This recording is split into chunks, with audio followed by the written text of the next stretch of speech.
Hello hi, आप सभी को मकर संक्रांति की ढेर सारी शुभकामनाएं। मकर संक्रांति, सूर्य का राशि में परिवर्तन, उत्तरायण का शुरू होना, देवताओं के दिन शुरू होना, दक्षिणायन का अंत। मकर संक्रांति देवताओं की शुरुआत, मकर संक्रांति देवताओं के दिन, इसको उत्तरायण भी कहा जाता है। उत्तरायण में जिन 6 महीनों में इंसान अपना देह त्याग करता है तो उसका ये जन्म जन्मांतर का जो खेल होता है उससे मुक्त हो जाता है, शिवलोक, स्वर्ग, देवलोक चला जाता है। और दक्षिणायन के 6 महीनों में अगर आप अपना देह त्याग करते हैं तो आपको इस जीवन चक्र में वापस आना पड़ता है, जन्म मृत्यु के चक्र में वापस आना पड़ता है। वेदों में उत्तरायण और दक्षिणायन को सकारात्मक और नकारात्मक का प्रतीक माना गया है। वेदों के अनुसार मकर संक्रांति को देवताओं का दिन माना गया है। यही काल सबसे पुण्य काल कहा जाता है।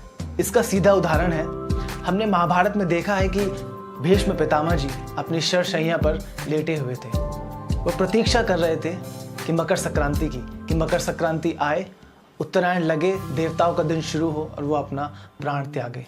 जैसी मकर संक्रांति का आगमन हुआ, भीष्म पितामह ने देवलोक की राह की, सूर्य ने अपनी राशि में परिवर्तन किए। तो ये उत्तरायण में सकारात्मक शक्तियों का सबसे ज़्यादा समावेश होता है। इस दिन आप कोई भी कार्य कर सकते हैं, कोई भी दान कर सकते हैं, तिल से बने पात्र लोगों को दान कर सकते हैं, फल, शिवलिंग पर आप घी से अभिषेक कर सकते हैं। तो ये सारी चीज़ें मकर संक्रांति में आपको अच्छे की प्राप्ति देंगी। भीष्म पितामह ने मकर संक्रांति की प्रतीक्षा कर देवलोक की राह की थी। इस दिन वेदों में ये भी मान्यता है कि माँ यशोदा ने श्री कृष्ण की प्राप्ति के लिए व्रत भी रखा था।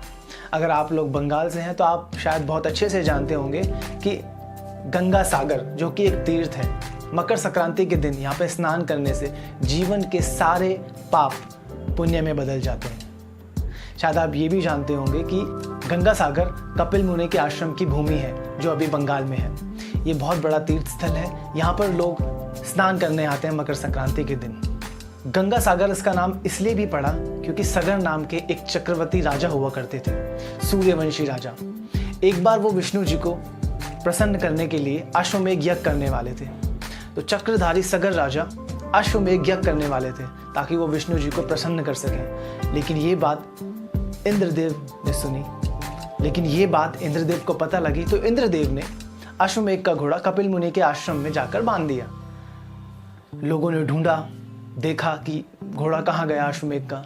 उन्होंने ढूंढा तो उनको मिला कि कपिल मुनि के आश्रम में वो घोड़ा है। तो सगर के सभी पुत्र कपिल मुनि के आश्रम में गए और कपिल मुनि ध्यानस्थ मुद्रा में थे।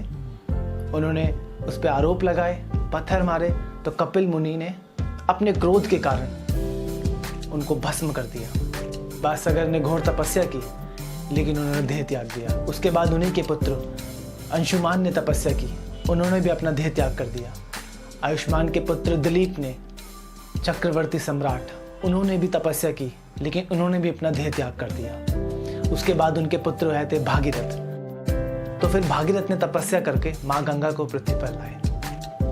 और जैसे कि आप सब जानते हैं कि गंगा सागर आज एक तीर्थ है, और इसी कारण भागीरथ के कारण माँ गंगा, जय जय गंगे, माँ गंगा पृथ्वी पर आई और आज हम सभी लोगों के पाप को पुण्य कर रही है। तो दोस्तों, ये भी जान लीजिए कि स्नान करने के क्या क्या तरीके होते हैं। सावधानी से स्नान करते हुए आप कभी साबुन का या किसी शैम्पू का प्रयोग ना करें, और नदी में जाकर के अपनी गाड़ी ना धोएं, बहुत बेकार लगता है, राइट। आप जब नहा लें, 3 बार डुबकी लगा लें, तो उसके बाद अपने शरीर को टॉवल से ना पोंछें, प्रकाश से, हवा से शरीर को सूखने दें, वरना आपको स्नान का 1/4 हिस्सा मिलेगा। अगर आप संपूर्ण पुण्य चाहते हैं तो आप 3 बार डुबकी लगाएं, शैम्पू से, साबुन से अपनी गाड़ी ना धोएं। जब भी आप नदी में जाएं तो आपके पैर नदी में स्पर्श होते हैं, तो उससे पहले माँ गंगा से माफ़ी मांगिए, अर्चना कीजिए, उसके बाद आप स्नान कीजिए। तो ये मकर संक्रांति पे मैंने आपको बताई उत्तरायण, दक्षिणायन, यशोदा मैया के बारे में, भीष्म पितामह के बारे में। तो मकर संक्रांति पावन अवसर पर आप सभी को ढेर ढेर शुभकामनाएं।